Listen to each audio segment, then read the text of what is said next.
was in 6th grade, they were having all the kids pick what instruments they wanted to play. And for some reason, I was just so captivated by the sound of the snare drum. I came home and asked my dad, like, "Dad, can I play the snare drum?" And he told me it was too loud. He didn't want to have to hear it. So that was just a no. Instead of like listening to the teachers, I would have these these beats playing in my head, and I would just figure out how to separate the hi-hat and kick and snare, and ended up teaching myself how to drum. And then when I turned 18, I got my own drum set, and it was amazing. I was working overnights at a McDonald's. I had a scholarship to University of Nebraska, and I was just like, what am I doing with my life? I feel like I'm living out my parents' dreams for me, but I'm not living out my dreams for me. Growing up, I always wanted to live somewhere by the beach.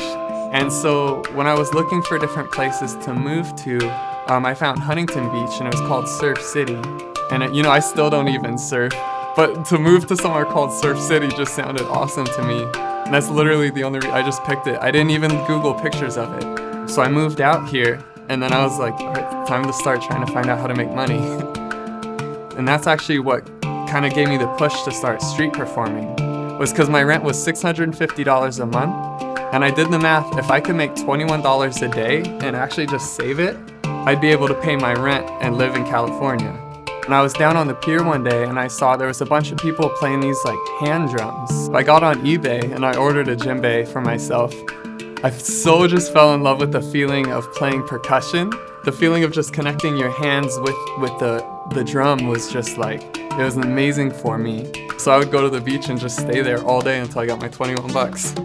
The following year, these people came up to me and then say, "Dude, you need to join our band." And he sent me a video, and these guys were insane. So I immediately set up the session, and we ended up meeting this publicist. And long story short, we did America's Got Talent. We were just so off time and bombed it in front of everyone. Howard Stern told me I should stop drumming forever. I didn't listen to him, and because drumming is just in my heart.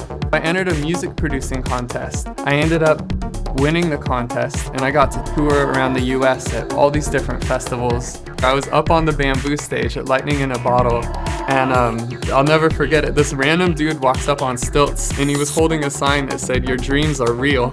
And it was just I get goosebumps even just thinking about it.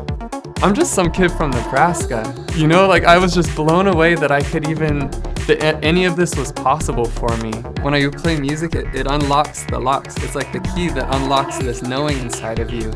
Play Out Loud reminds me of a feeling I've had ever since I was a kid, and it's what inspired me to take this whole musical journey. Because when you see a kid in a mall and they hear music that they like, they just start dancing. Or when you see a kid who wants to play, he just starts playing. My brother and I would always talk about it. Coming from Nebraska, we called it that California feeling. Play Out Loud makes me feel like learning how to be my best me and to chase that inner California feeling that I know that we all have as artists.